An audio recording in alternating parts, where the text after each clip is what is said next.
George Washington's speech to the Delaware Chiefs. Headquarters, Middlebrook, May 12, 1779.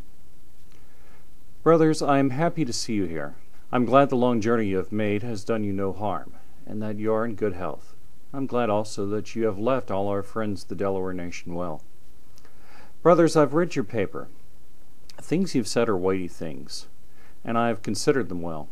The Delaware nation have shown their goodwill to the United States. They have done wisely, and I hope they will never repent. I rejoice in the new assurances you give of their friendship. The things you now offer to do to brighten the chain prove your sincerity.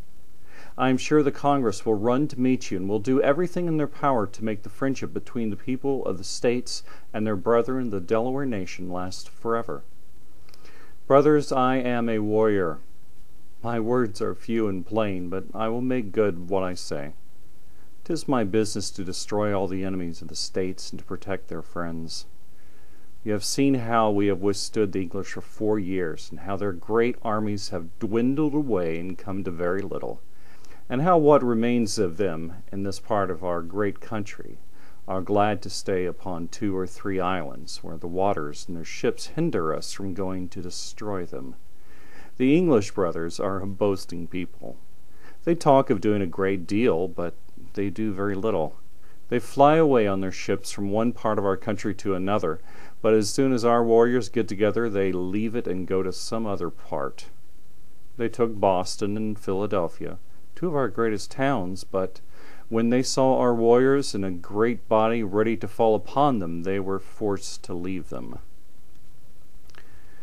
Brothers, we have till lately fought the English all alone. Now the great King of France is become our good brother and ally.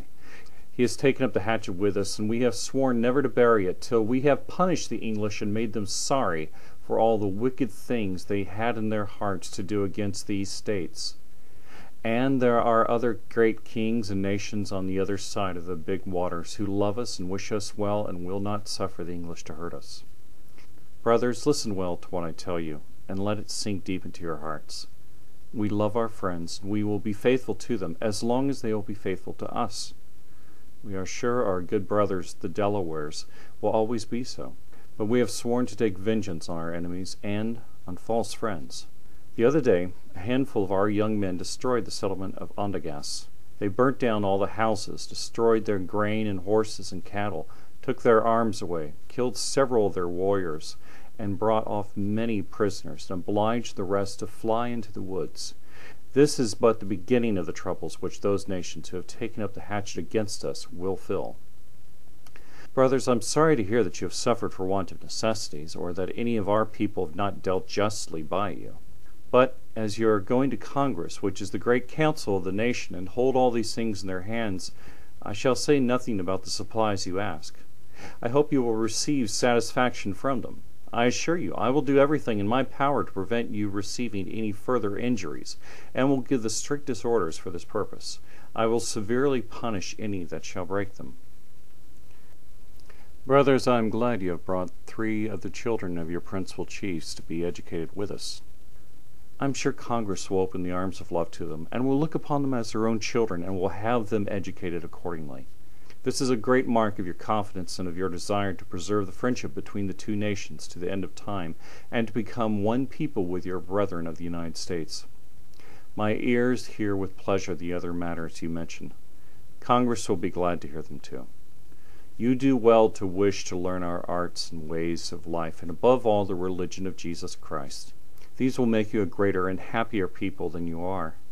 Congress will do everything they can to assist you in this wise intention, and to tie the knot of friendship and union so fast that nothing shall ever be able to loose it. Brothers, there are some matters about which I do not open my lips, because they belong to Congress and not to us warriors. You are going to them. They will tell you all you wish to know.